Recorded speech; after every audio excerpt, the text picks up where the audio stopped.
किसान भाइयों, बूंद बूंद सिंचाई पद्धति और फुहारा सिंचाई पद्धति सिंचाई की आधुनिक पद्धतियां हैं।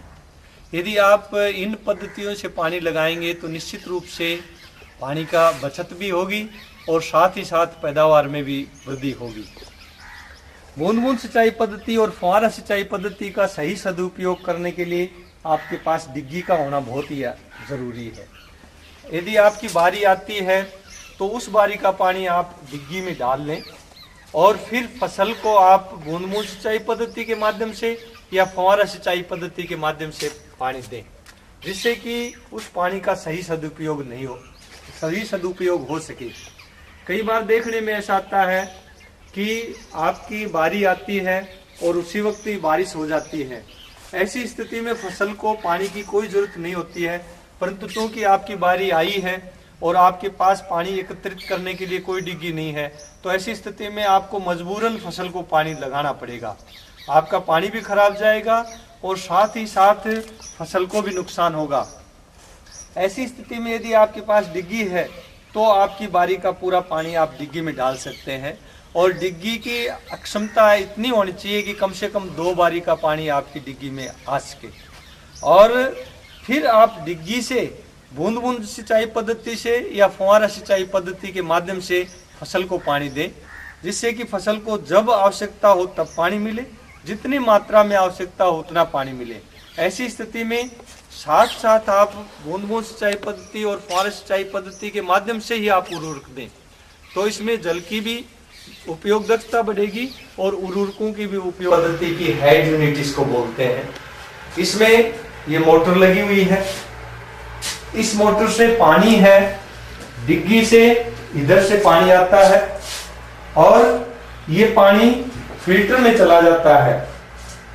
इसमें जो मोटी गंदगी है, मोटा रेत है, पत्तियां हैं, वह सैंड फिल्टर इसको बोलते हैं। सैंड फिल्टर की वजह से ऊपर रह जाती है और पानी छड़ के पाइप के माध्यम से इधर आ जाता है।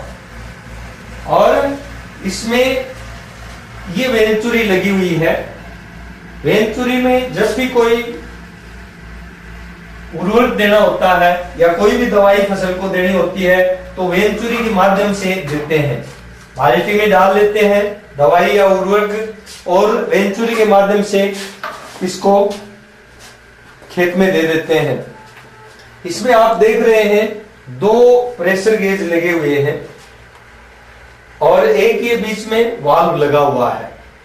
जैसे जैसे वाल्व को बंद करते हैं वैसे वैसे प्रेशर है वह इधर बढ़ जाता है, इधर कम हो जाता है।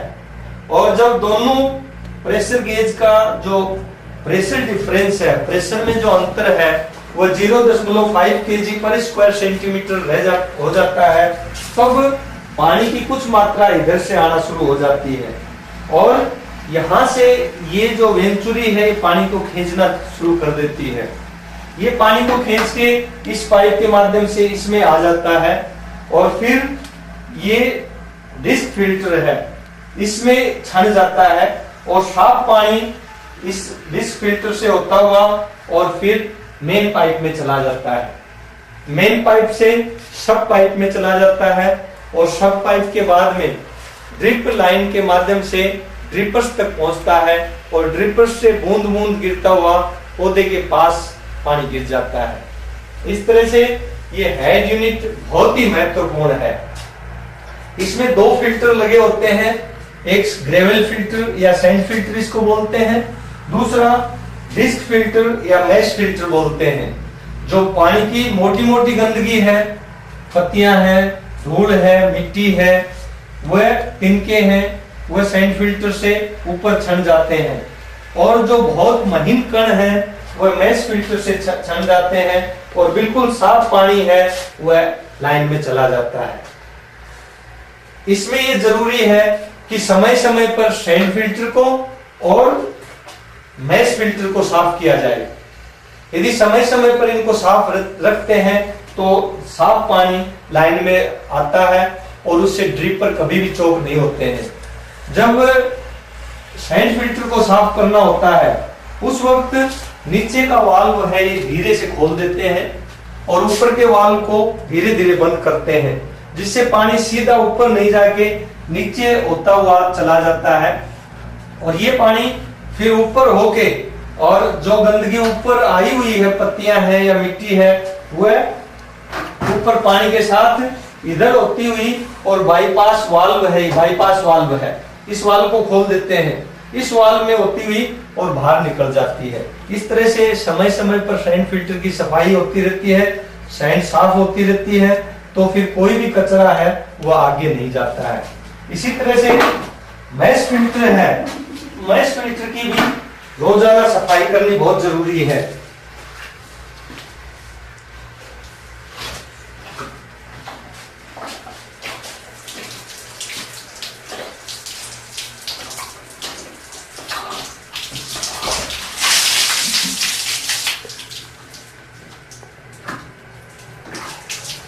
इसमें दो तरह के फिल्टर लगाए जाते हैं, या तो मैश फिल्टर हो सकता है या डिस्क फिल्टर होता है।